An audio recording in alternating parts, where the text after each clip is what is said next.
So people, what's going on here? I thought I had a loose U-joint, but I get under here.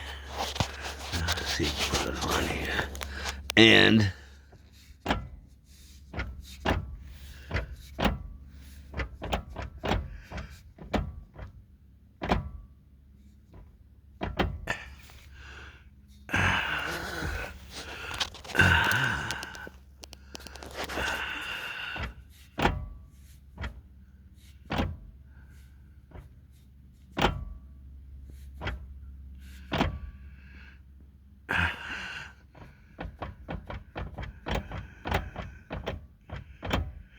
something's going on down there. I don't know if it's just maybe it's my linkage is just not fully disengaging or something. I don't know.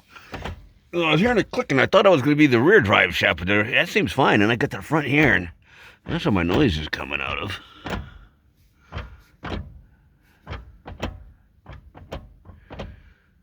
Huh, never had any problems with it as far as in the trail. This just happened the last couple of days. Huh, we'll have to get to somebody who knows a little bit more than me.